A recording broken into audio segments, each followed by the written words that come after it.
Controversial anime topics will never go away. In a way, it's needed because the conversation helps to blow up an anime's following and popularity. I say that in spite of the negativity that can comes with it, as far as toxic anime communities and arguments. As more and more anime become mainstream, successful, classics, influential, these controversial anime topics will only resurface, rise to the surface, and draw more attention to the anime community. Here's some topics that tend to have that kind of intense reaction, outside of the community or otherwise. 1. Dragon Ball Z vs Naruto. Which anime is the better one? Whatever your thought was just now, it doesn't change the point being made here. Dragon Ball Z and the franchise is the godfather of shonen. It wasn't first, but it was the one to blow it up and help push the anime industry in a major way.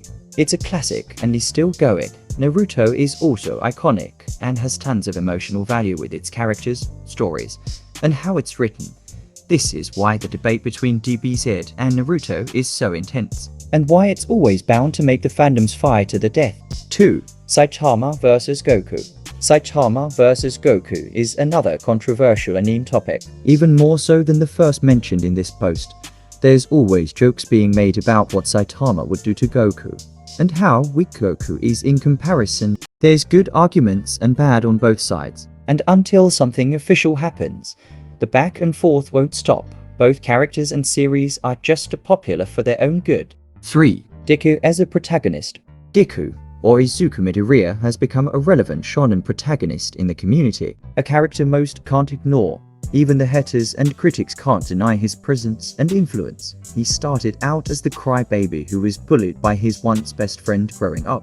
The same bully who made Deku believe he was a loser after meeting his own hero and being given the chance to become the hero he desired. Deku has risen and grown ever since.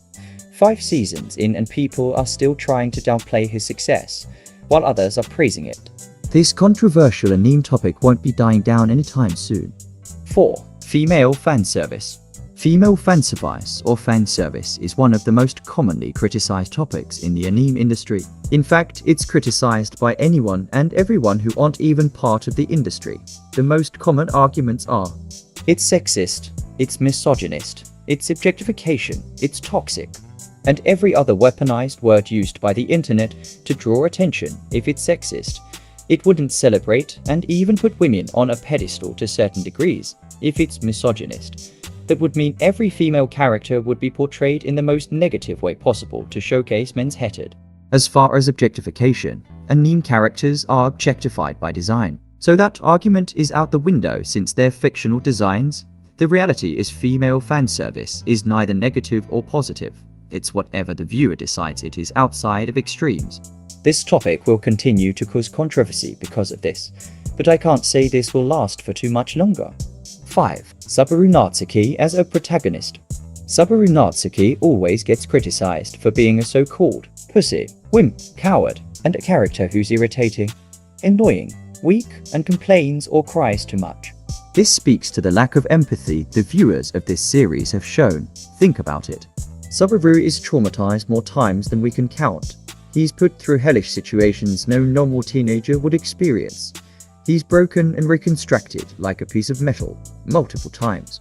And yet, he manages to somehow get through the bullshit and become stronger as a result. The average person would do more than just kill themselves if they experienced even one drop of Subaru's pain.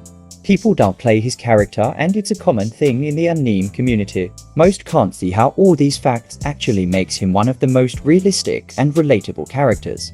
Maybe that's why fans tend to be apprehensive towards him.